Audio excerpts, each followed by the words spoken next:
make sure you choose sponsor partners. Don't just take it for the money, right?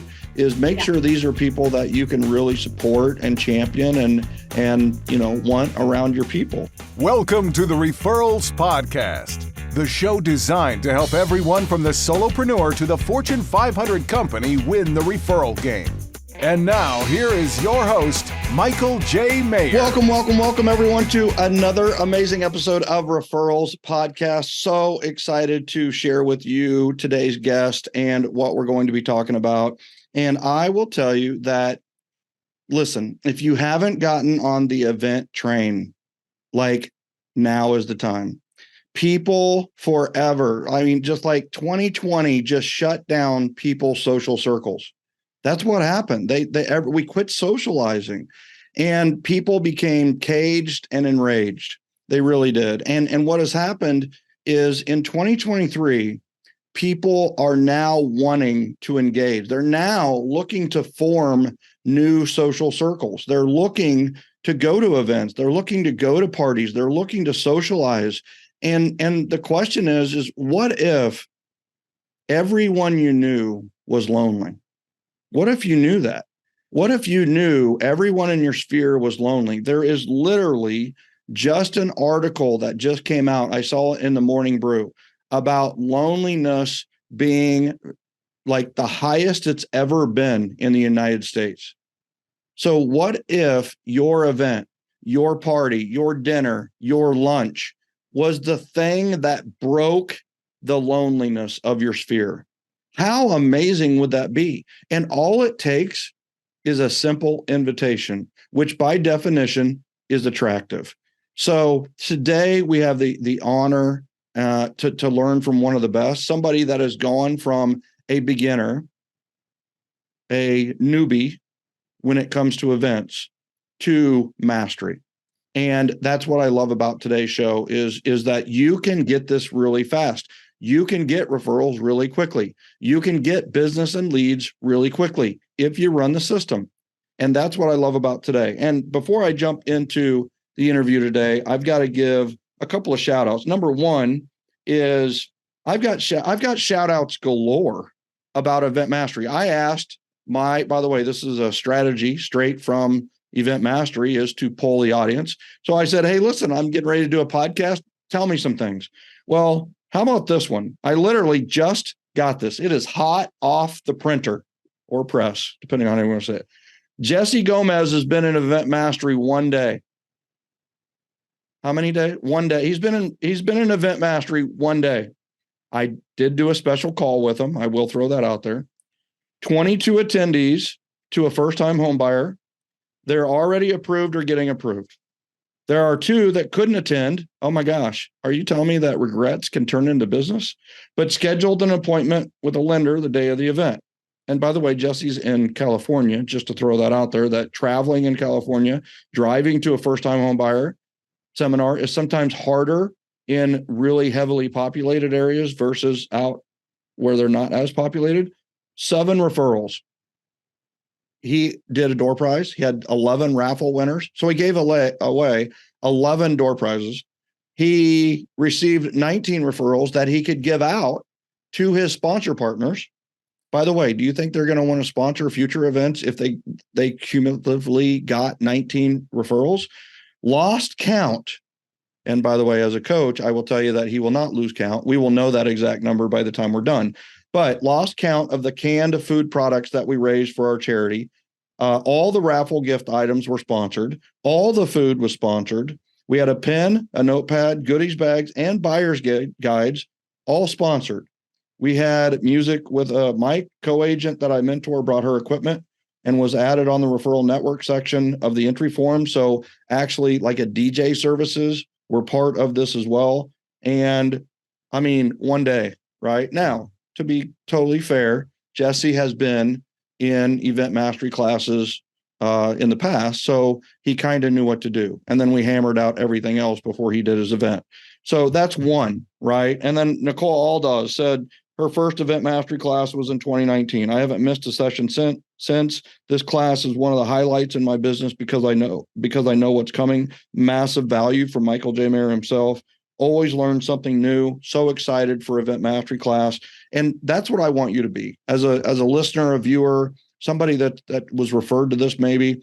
Listen, go to eventmastery.com. If you don't like eventmastery.com, go to funleadgeneration.com.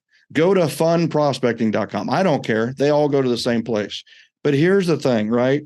Is this Event Mastery class, I was just telling Justine before the interview, that there's 2 or 3 things that in the previous 9 times we've taught this, they weren't in there. These are 2 or 3 things I've never taught as Event Mastery becomes even more masterful. So I hope you check out eventmastery.com. Just check it out. Take a few seconds and see what you think and take it from there. So without further ado, let's meet Justeen Chromy from Cardinal Financial. And she is a mom of 2, wife to 1, and a dedicated mortgage advisor to all. With years of experience in small business ownership, Justine developed strong skills in financial management, marketing, and problem solving.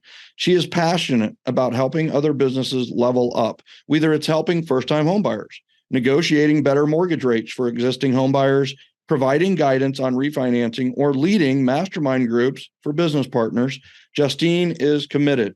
When she's not working, you'll find her enjoying the community of Tahale, which is inside the Bonnie Lake community in Washington State, just so everybody knows where she's at, where she lives, learns, and loves by running, walking the trails, taking the kids to the parks, or meeting a friend at the post. If she leaves the hood, quote unquote, she's likely brewery hopping, as she is a self-proclaimed beer snob. Without further ado, let's welcome to Referrals Podcast, Justeen Chromy. Welcome. Thank you. Excited to be here.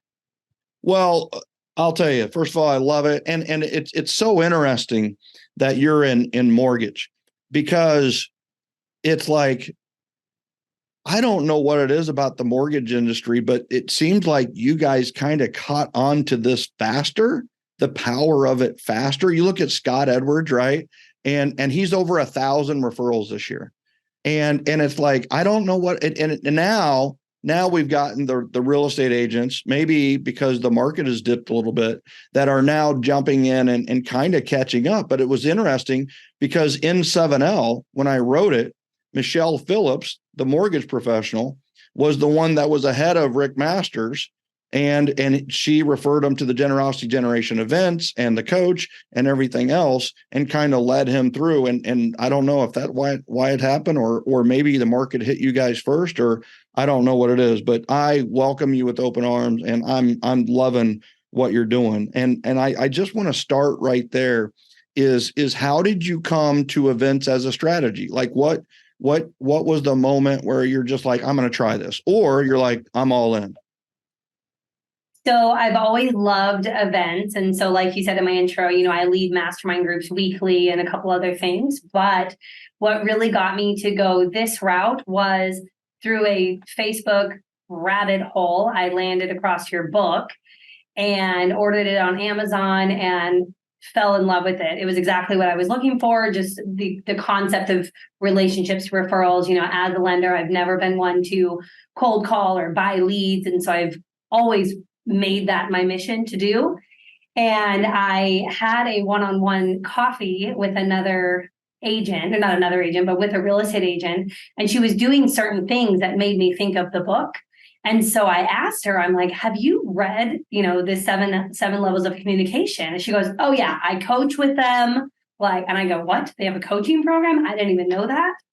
And so it's Jana is who I'm talking about. And so, yeah. So she connected me to just all the options, and I had the call with coach and dove into your different options. And so when I learned about the RMA program and that events was a big piece of that, I knew that was something I wanted to dial in and just get better at hosting events and making them more impactful for myself as well as other business, owners as well. So I really just enjoyed that concept. So I dove in, I watched the recording, because there wasn't a current one happening. And so I watched the previous recording to suck it up as quick as I can. And yeah, that's how I got it.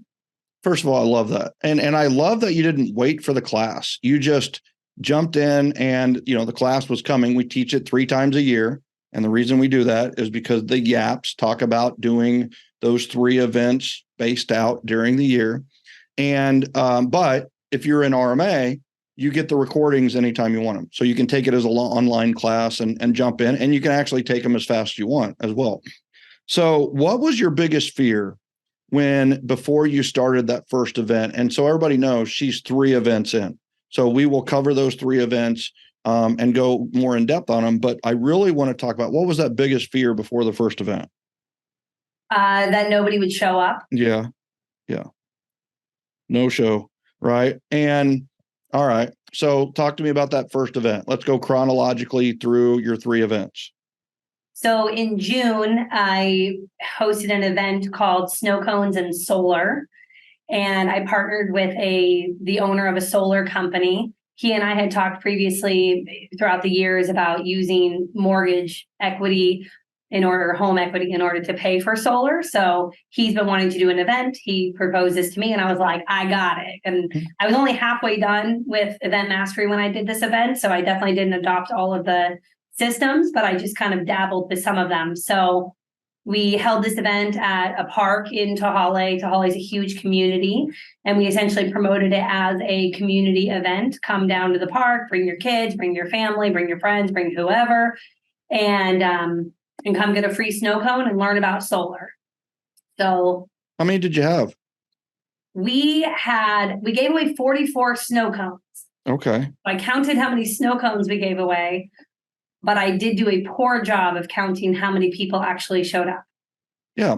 So, but you did it. I mean, I think that's what everybody needs to realize is that, you did it. You did the first event. Here's the thing. How many complaints did you get? None. Yeah. How many people were just like, this is the most awful time I've ever had? No, none. You didn't have any of those, right? Even though you messed up certain things on the event, how bad was it to the attendees? I'm telling you. It was great. The magic is just getting them there, right? So how many would 44 snow cones. Yeah. You had at least 44 people. And not everybody got a snow cone because it was kind of cold. So you think there was like 50 to 60 people? Yeah. And that includes kids. Yeah. Right. Yeah. I would say probably between 15 to 20 individual parties. Yeah. I love it. All right. So any referrals, any leads, anything come from that, doing that first event?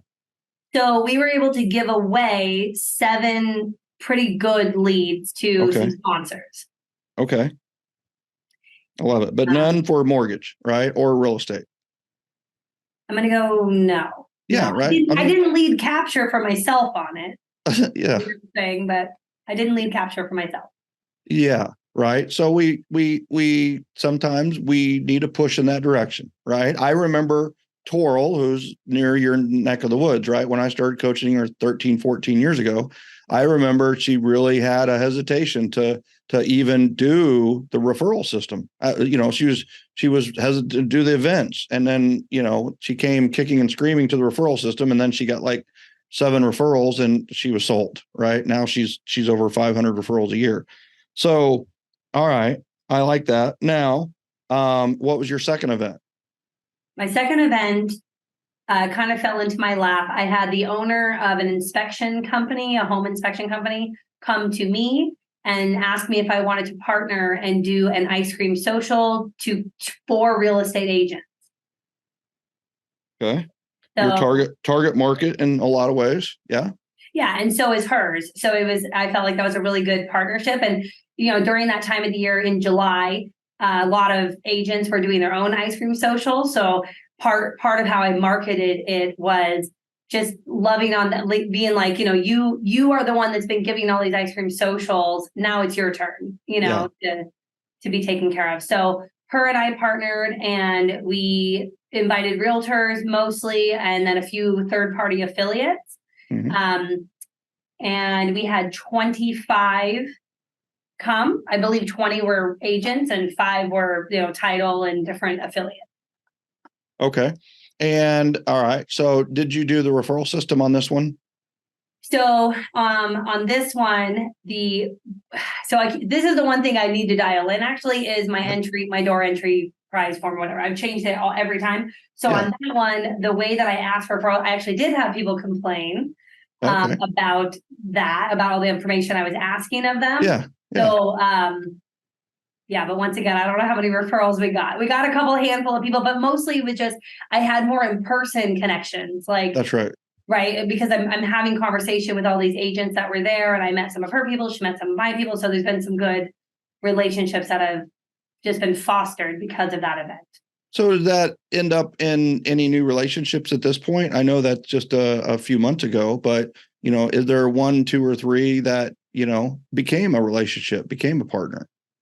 Well, definitely the people that we asked to sponsor the event have deepened in the relationship because they are starting to be like, when's your next event? I'm in, so I've cultivated good relationships with those. Okay. Awesome. All right. And then your third event? The third event was the first and only event that I did all of the pieces of Event Mastery. So September was my third one, and it was an end of summer bash.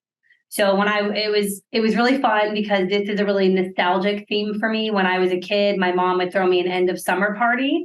Yep. So I kind of shared that story with people through my save the date and my invitation. We chose the weekend after Labor Day, which I would highly recommend that. I'm going to do that from now on. Everybody was back in school, but it was still summer. So it was perfect. We did it on a Saturday from 3 to 6. So we did a 3-hour event. And what we did is we rented out a brewery. Actually, we didn't exactly even rent it out. We found a brewery that was large enough that I didn't have to rent it out. Because they didn't have to close down, they didn't charge us a dime. They just let us have half of their space. And for this one, I partnered with a professional wedding and event coordinator. Okay. She's been wanting to do a client appreciation event for all of her past brides and grooms. And newlyweds buy houses. So I thought that would be a really good partnership. But brilliant partnership. But also newlyweds need a lot of services when they're newlyweds, whether that's financial advisors or house cleaners or things like that, which I'll get into that with the sponsorship piece. But how much of this you want me to tell? Well, how many people came? So at this one, our goal was only 40 to 50. We were not concerned about getting too few. We were concerned about getting too many. So our goal was 40 to 50, and we ended up with 49 adults and 17 minors. Okay. Very good. 49 adults, 17 kids. All right. Very good. And what was the reaction of it sounds like you really, is there anybody better to partner on an event with than a CMTP, right? A certified meeting professional who does that? I guess a couple things. One is how did she react to your input from Event Mastery when that's her profession, right? So tell me how that partnership went. Yeah, that's a great question. So we make a really good team because I'm really good at the logistical side of events, of getting people to events, of proposing sponsorship ideas, right? All of the more business, I guess, side of things. Mm-hmm. And she's really good at making the events the vision of the person hosting the event, right? Like she's a wedding coordinator typically, so it's not even her vision. She's just making somebody else's vision come to life. And so that's what it was with this and I told her when I presented this idea of co-hosting, I said, hey, I'm doing an Event Mastery plan. And if you want to jump on board with that, this is what we're doing. And she was excited to learn a new system. That's so strong of you. You know what I mean? Yeah. You really could have just taken a back seat and just let, the CMP or, the wedding planner plan it, Yeah. But I will tell you, there's something interesting that I've found about CMPs, wedding planners, party planners, and venue owners is they're really horrible at throwing their own events for themselves. They're really good at taking another's vision and creating it. But they are not really good at promoting themselves or actually having events for themselves. So, what a great partnership for the two of you. Yeah, and it's great because I'm not good at the things that she's good at, and I don't want to do the things that she's good at. So, there was a point of contention at one point during this where she took on the task of asking some people to be sponsors, and it didn't go well, frankly. And so I was like, I don't care if you get any sponsors. I'll get all of them. Yeah. I just want you to make the day of the event happen, right? Like I want it to look a certain way. Like I don't want to care about decorations and the layout of the event and all of those logistics. And that's what she's really good at. Yeah. So when I kind of dialed in like my expectation, it went really well. All right. So what went better at this event than the first two events? So many things. So one thing I'm working on is doing more expensive events, but continuing to not pay for anything. So each event that I have done, the cost of the event has gone up pretty significantly. So this one, I think the best thing about it was the sponsorship piece. So as far as invitation goes, so okay, I have this in order here in my notes. So planning, we already talked about, but the inviting, I used a custom domain based on your suggestion. So endsummerbash.com was my domain. And what was the name of your event? End of Summer Bash. I couldn't get the of, but whatever. So your URL was endsummerbash.com? Yeah. I love it. I love it. I mean, it's even shorter than End of Summer Bash. So, okay. So when people went to that domain, it redirected to the Eventbrite where they can actually register. Okay. And I invited all of my A-list, which was only 27 individuals. Yep. And I invited them with a save the date and then a save the date video text. And that's where I shared about like, oh, when I was a kid, XYZ with my nostalgia, save the date. And then I did the save the date email as well, like within the same week. And then I just continued to follow up with the same people just over text. I don't like to call people. Which is something we should talk about with Event Mastery. But so I continued to text people until I got a yes or a no. And then 5 days prior to the event, I invited a handful of my B list people. As I wanted to have between that 40 to 50 head count. I love it. I love it. So you had a lot of the right people there as well. A lot of your favorite people, right? Yeah. And she just invited her newlyweds and she had four of her newlywed couples show up. So there was 8 newlyweds there. Okay. So so a little low on her side, which surprises me. Do you know how many couples had she worked with? 19 over the last 2 years. She was only inviting people over the last 2 years. Okay. So 19, she got 8, not too bad, right? And it was probably the first event she's run. And she probably did not implement the invitation sequence like you did, right? Or the confirmation sequence. And her people are not as local. The people she was inviting are more spread out than the people I was inviting. Okay. So just logistically, mine was more likely to come. Okay. So let's talk about cost, right? And then I'm going to talk to you about sponsors, right? Because that's how you've offset a lot of that investment, right? Yeah. So so talk to me about, cost and like what it cost you, right? What was the cost of the event, the first event, the second event, and then the third event? So our first event, Snow Cones and Solar, was $250. Okay. I didn't spend any money of my own. Yeah. And you spent zero. Yeah. I hope everybody heard that. I'm just telling you, I hope she bought 44 snow cones. And the solar company spent zero. Also, my partner spent zero as well. I hope everybody heard that too. Yes. At what point, Justine, do we just drop the mic and just I feel like sometimes I just want to stand on a mountain and shout, and other times I'm just like, I'm not sure if they do any good. So I love this. All right. So event number 2. Ice Cream Social was $400 was the cost. Yep. And then we one of our sponsors makes balloon art for a living, and she donated a balloon arch that she custom made. So I don't know what you want to count that, but our event was $400 plus we got this balloon arch as a sponsorship piece. Okay. And what was your cost? Zero. Okay. Zero, and cost the home inspector zero. In fact, we had $35 extra that we donated to our charity. Okay. So I like that math. I'm hoping that everybody here understand the math of what you're saying, right? Is basically you've spent zero at this point, and you also have several other sponsor partners and other people that are being involved, and they've gotten several leads and are extremely happy, right? Literally both the first 2 events you had, both sponsors or all the sponsor partners were ready to jump in for the next one, and to the point where you need to do another event. All right. So number 3, the end of summer bash. So this was $1,800. Okay. It cost me $0. Okay. Cost my wedding coordinator $0. What did she say about that? Oh, she was thrilled. I mean, that was the whole plan. I told her, I said, not going to cost us a dime. Let's go, Yeah.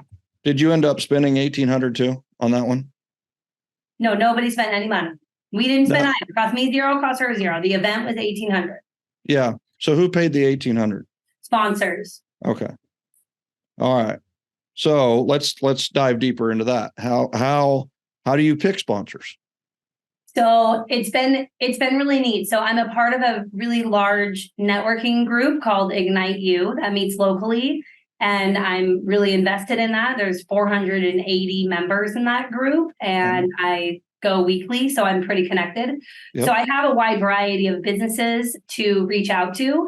And I've actually had people come to me be like, oh, I heard you do sponsorships. Can I, I'll be a sponsor next time. And it's funny because I quickly am like, I don't know if I want you to be a sponsor. Like I'm not that available for sponsor. I'm much more selective with who I'm picking. So when I'm doing an event. Now, hold a second. That's power.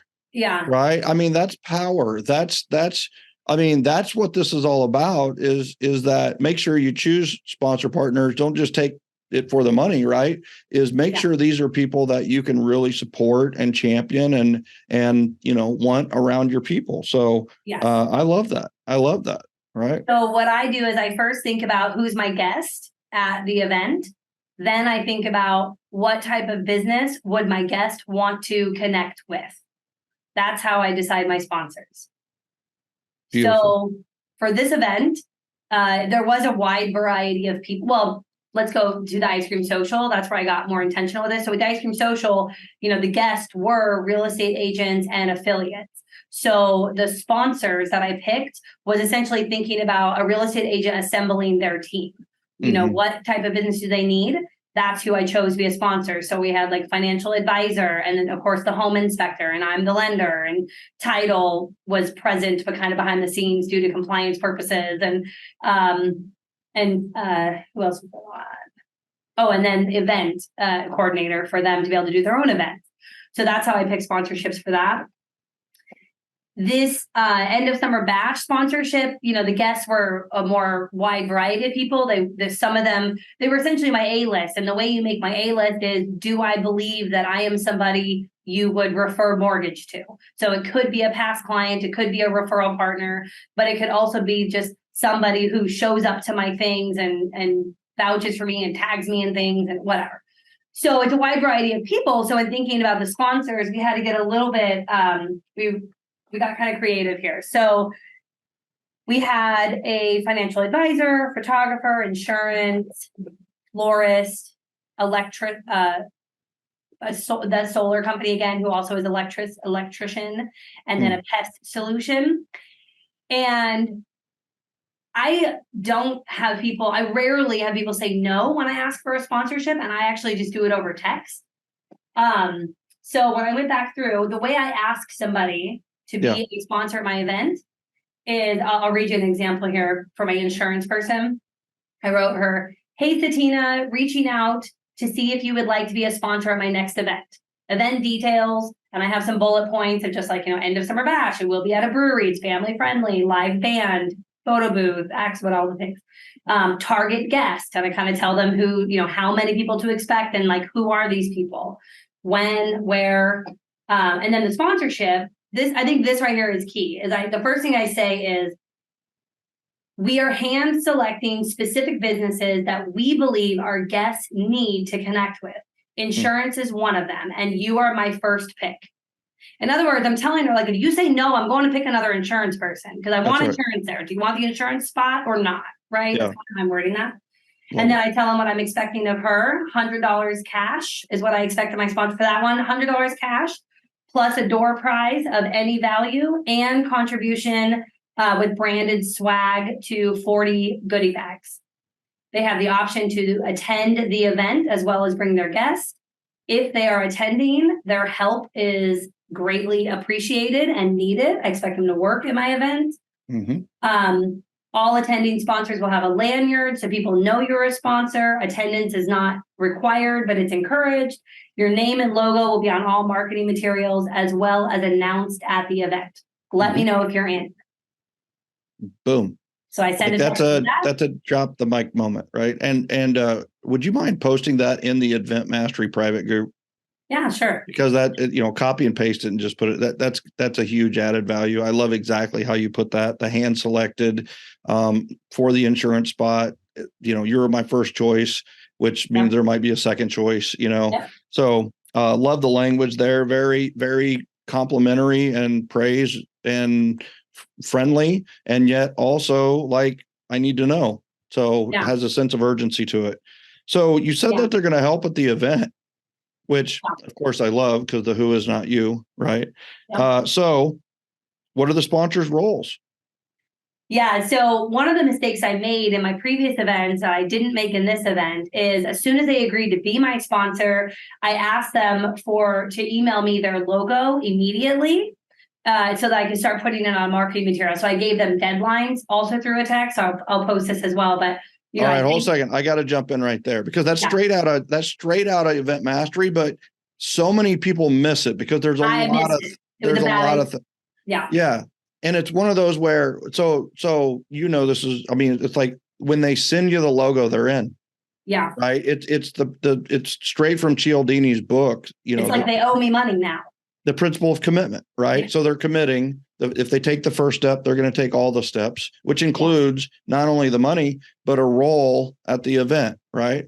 So I send them a follow-up text, hey, thanks for your support, excited to partner. And then the next steps is ASAP, send me your logo. And then I give them a date of when to give me the $100, a date for the goodie bag stuff, a date for the door prize.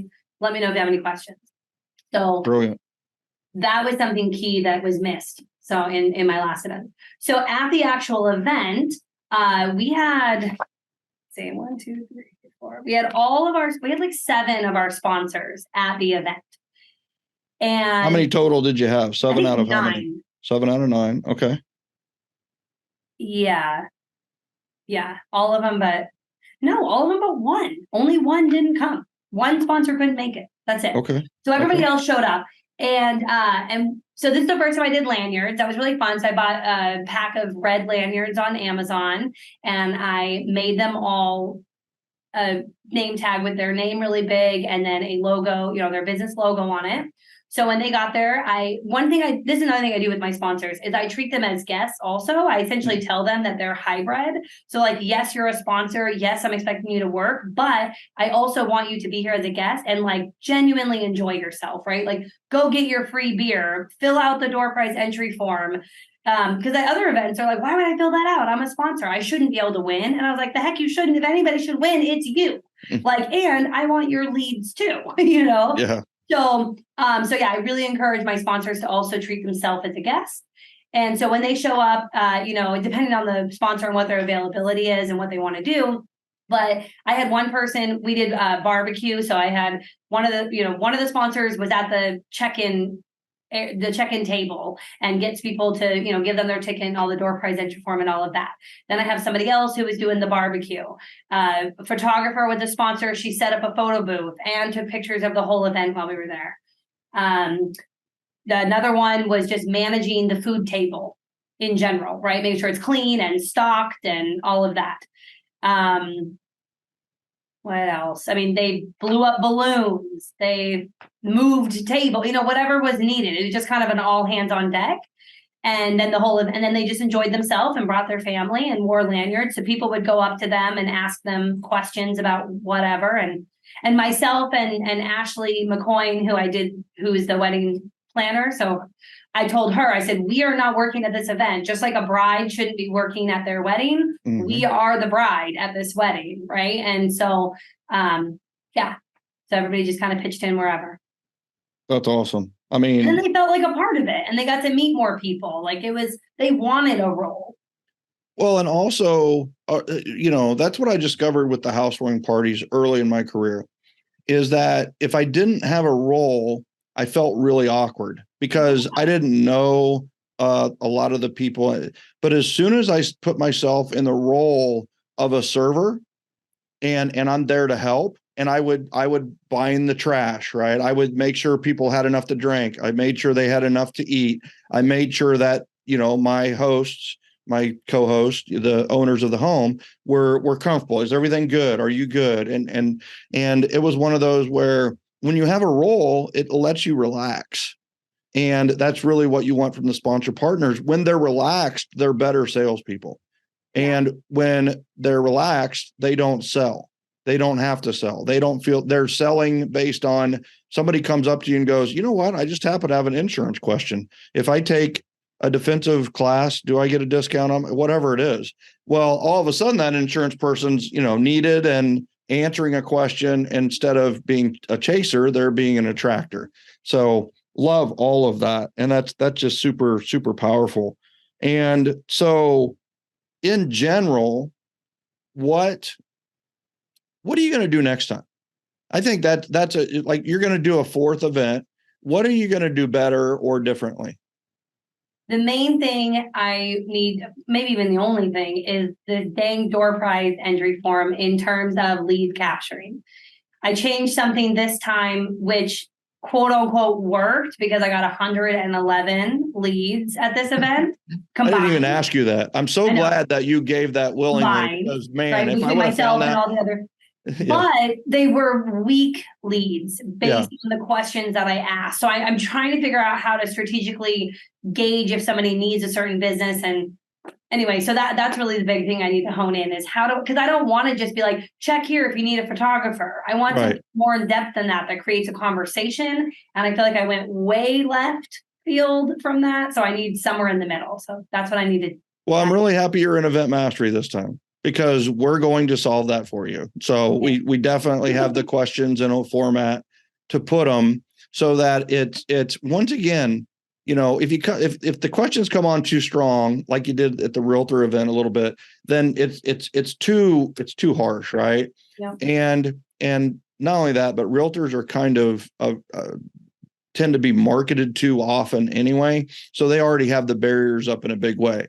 And then you went kind of too soft on the last event, right? So I think it's one of those where we're going to give you the way to ask that question that is, yes, maybe, no, if yes, who, and they also have the ability to circle me for themselves. Mm-hmm. And it's one of those where it's like you and the sponsor partner really come up with that question on your own, or together, and it can be powerful. It depends on which service it is, but like insurance is, anyone might be interested in saving money by bundling their insurance or something like that. And then it's yes, maybe, no, me, and then if yes, who. And then they can circle the yes, maybe, no, me. And then if it's a yes, they can give you the name.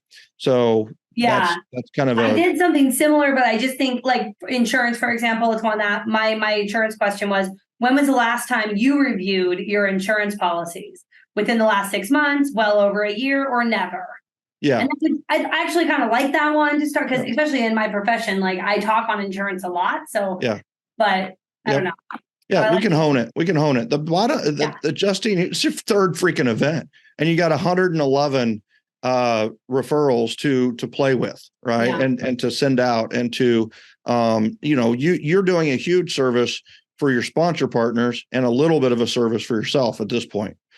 But the big thing is that this is going to pay off. And the nice thing is you got to realize you've spent zero on 3 events. Your return ROI, if you got one thing from any of this, is your ROI is an infinite, because you're dividing by 0, because your investment is 0. Now you have time invested, and that's certainly something. So I'm loving what I'm hearing. I'm loving where you're going next. And I love the fact that I can help you in Event Mastery this time, even with you doing 3 events. And I know exactly how to help you now with the referral system. So we're going to get you more referrals, and we're going to get you more referrals throughout the process, because you can actually get referrals when they RSVP with your registration, and you're using Eventbrite. Did you use Eventbrite all 3 events? I didn't have anybody register for snow cones. Just show up. Yeah, it was realtors, right? But with this net, with the event you just did and consumer events, with Eventbrite, you can actually customize the form that they fill out when they register. So you can actually do a door prize for those that RSVP to reward the RSVP. So there's that whole, you can get referrals before the event even happens. And then you, of course, get the referrals at the event with the door prizes and door prize. And then we can get referrals with the follow-up survey, which you're going to learn a lot more about in Event Mastery. So love that. Lots. I mean, this is so good. You've got so much good going on. I mean, how does this all make you feel? No, it's a lot of fun. It's good. And, one thing we didn't even talk about is charities. Yeah. And one of my favorite charities, like the way we did a charity at this end of summer bash was so fun. I wanted it to be school themed based on the end of summer theme. So I found a local in need school, a low income school, and this teacher who wanted to build a library, an in-class library for 4 kindergarten classes because they don't have age appropriate books in the library for them, but these kids don't have money right. And so anyway, so I never met this woman, but I used the system of, essentially polling your audience and having people vouch for themselves or vouching for other people. And so she came to the event. I made her pick up the books. She was a guest, came with her family, met her for the first time. We collected over 100 books easily. And one thing we did with that too is I figured, we're going to have all these books, we're going to have all these minors at a brewery. So I set up a little library area at my event. So the kids that were there could read through the books and it was a hit. So that was really fun. So honestly, that was probably my most fun thing about this event was just cheering that on, like supporting that, because I always want my charity to be something either free or you have lying around or really cheap and consumable. So I thought that was just a really fun one. Brilliant. That was a brilliant idea. And it was brilliant to set up a place for the kids. And the fact that it was a library, which I'm not sure how many of you have even heard the word library. In today's world, you could have called it the Google corner. But it's one of those where I love the brilliance of that. And now the parents could relax because they knew exactly where their kid was, and they could just enjoy and have fun and you could have the sponsor contest. And or they just played on the phone, so it's all good. And so you said that you got 111 referrals, and so I'm guessing a lot of those were outgoing referrals and leads to your 8 or 9 sponsors. Yes. So, all right. So how did we do for ourselves? How did we do for Justine? So I'm part of that 111, and I don't know how many are for me. You don't know how many are for you? I didn't divvy it up like that. Like I can go look, but I just combined mine in there. I mean, if I had to guess, I would probably say between 10 to 12 of those 111 are probably for me. Okay. How's that feel? Good. That's good. I mean, that's a pretty good day for anybody to generate 10 to 12, opportunities, leads, referrals. I know mortgage professionals who don't get 12 referrals a year. So you got it in one day, essentially. Yeah. Yes. All right. So how has hosting events changed you or your business, and maybe even with call reluctance a little bit? Yeah. This has been definitely one of my big reasons for wanting to do events is, I know we should be making phone calls and reaching out to people and staying in contact with our sphere and all of that, but it can be difficult when you don't have something fun or something of value that you feel really passionate about to call about. So events has been a really natural, easy way to, make me want to call somebody or want to text somebody or whatever. And so the energy has just shifted. And especially with the sponsorship and the charities, it's so easy for me to get out there, especially when I'm in planning mode or any of that, where it's just changed what I'm talking about. And like you mentioned earlier, it's I'm almost more of a magnet rather than having to go out. People are like at my networking group would be a good example. It's not uncommon that 1 or 2 people are waiting to talk to me, for whatever reason, or people see me as a connector. I am a connector. And so people are I don't know you, but you need to know me, type of thing. And they'll give me their business card. I need you to know who I am. I'm okay. Well, you've gone from connector to influencer and almost celebrity a little bit, because they want to be a part of what you're doing. You're a leader. You've stood up and said, I'm going to take the risk of having this event. Well, there's that people admire that. That's very attractive when you're like that. So of course, there more people are going to know you because you're the one to know. And that's one thing that a lot of people don't realize about the events is pretty soon you do become kind of a local celebrity. You become an influencer. You become someone who people should know because you're a mover and shaker. So love that. Yeah, you were going to add something. Well, I was just going to say, I mean, I definitely feel like I got business off of people who didn't show up just by inviting, like through the invitation sequence or whatever, or the confirming of the RSVP and all of that. And so, and that's made me feel like I don't really care as much anymore about who shows up or how many show up. Like there's so much more to it than that. So, yeah. Something else I've noticed about you is just your energy is really good. Has it been a confidence builder? Has it been an energizer for you, like personally and professionally? That's what I'm sensing. So I don't want to say, I really want to tell you yes, but I'm kind of always like this. Okay. So good energy already. And it's an outlet for your energy as much as anything. Okay. Yeah.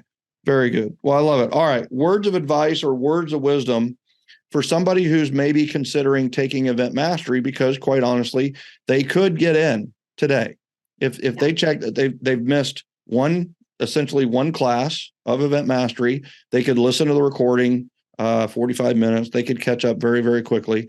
So there's going to be people who are listening to this and they maybe haven't heard of what we're doing before, or they've been on the fence for 6 months. What kind of advice would you give them? I mean, I think if anybody's even interested in small events, big events, anywhere in between, that they would absolutely benefit from joining Event Mastery. And it doesn't matter that they missed the first one. The recap is pick a date, pick an event, let's go. The end. Wait, you just taught my entire session 1 in 3 seconds. I spent 45 minutes on it. You just literally taught it in 3 seconds. And if you don't have an event, so what? Come to week 2 and you'll still, like, I don't even have an event for this one yet. And whatever, I don't feel behind at all.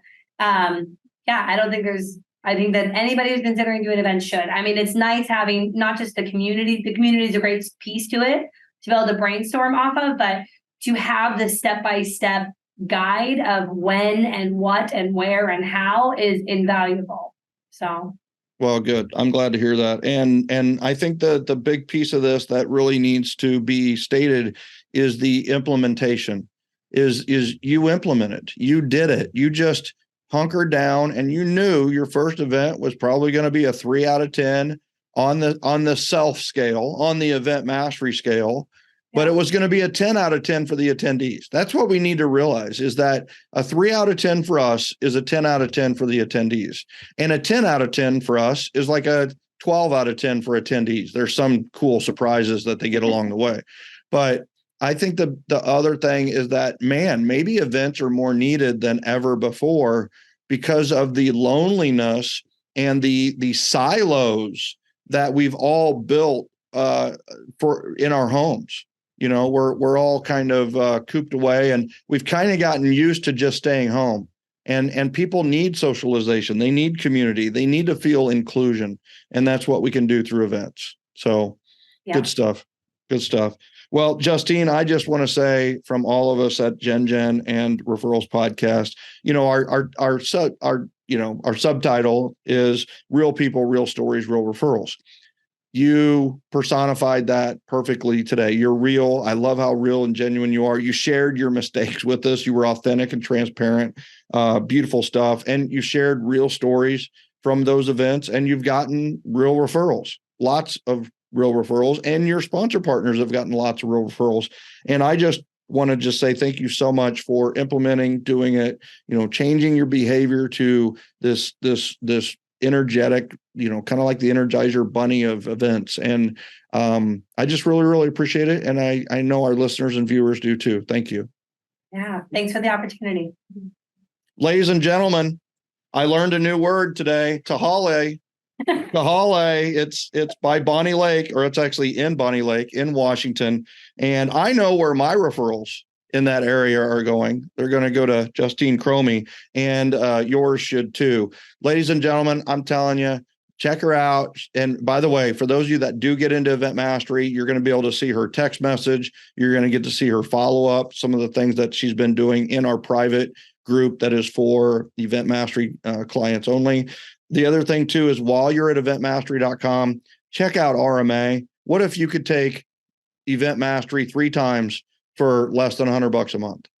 That's RMA, Referral Mastery Academy, which you can also learn more about at eventmastery.com. Or if you prefer funleadgeneration.com or funprospecting.com, they all lead to the same place. So, ladies and gentlemen, I appreciate all of you listeners, viewers. I don't know if you know this, but we hit 42, number 42 in the United States of all the podcasts. How many podcasts are there? Millions? Number 42 in the marketing category on Apple. We're not talking some other format. This is the number 1 format.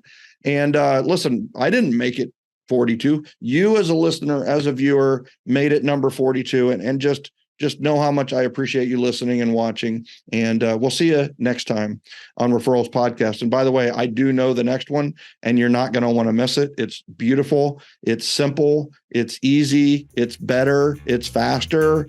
And you got to be there. So I'll see you next time on Referrals Podcast. Thank you, everyone.